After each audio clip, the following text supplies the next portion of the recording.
আজি এই তাৰাজান শোণিতপুৰ অঞ্চলত শোণিতপুৰ জিলাৰ কাৰ্যকৰী বৈঠক হৈ গৈছে। গতিকে এই বৈঠকত আমাৰ অখিল ভাৰতীয় নেৱাৰ সংগঠনৰ শোণিতপুৰ জিলা সমিতিৰ অধিৱেশনৰ বিষয়ে চৰ্চা হ'ল।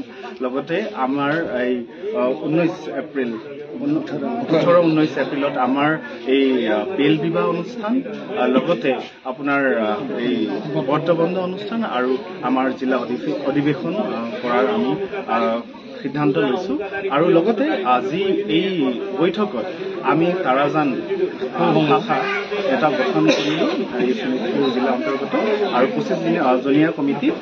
ইয়াত আপোনাৰ আমাৰ সভাপতি শাখা সমিতিৰ কৃষ্ণ নেৱাৰ আৰু লগতে সম্পাদক ৰাজেন নেৱাৰক আমি নিৰ্বাচিত কৰিছো।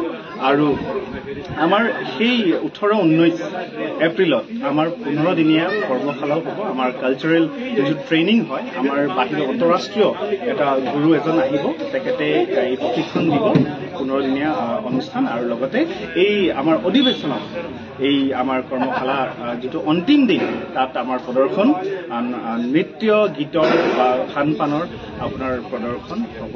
আৰু আমাৰ অখিল ভাৰতীয় নেৱাৰ সংগঠনে আমাৰ অসমৰ নহয়, আপোনাৰ গোটেই ভাৰতবৰ্ষৰ যিমানখিনি নেৱাৰ আছে, নেৱাৰ জনসমুদায়ৰ মানে ভাল দিশটো মানে সদায় বিবেচনা কৰি আহিছে। আৰু মানে অবিচিৰে ক্ষেত্ৰ হওক বা বিভিন্ন তেনেকুৱা নেৱাৰ সমুদায়ৰ বিভিন্ন আপোনাৰ কামসমূহ মানে উৎসাহসমূহ বা উন্নতিসমূহ গোটেইখিনি পইণ্টছখিনি লৈ আমি কাম কৰি আগবাঢ়ি গৈ আছো। ধন্যবাদ।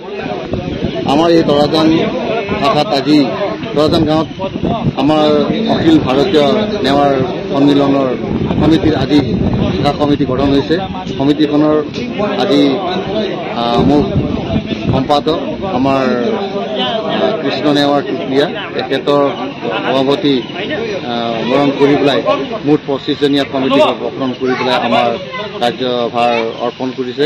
সেয়ে আমি অনাগত দিনবোৰত অখিল ভাৰতীয় নেৱাৰ সংগঠনৰ হৈ কাম কৰিম বুলি আমি প্ৰতিশ্ৰুতিবদ্ধ হৈ পেলাই আমি আজি আগবাঢ়িছোঁ।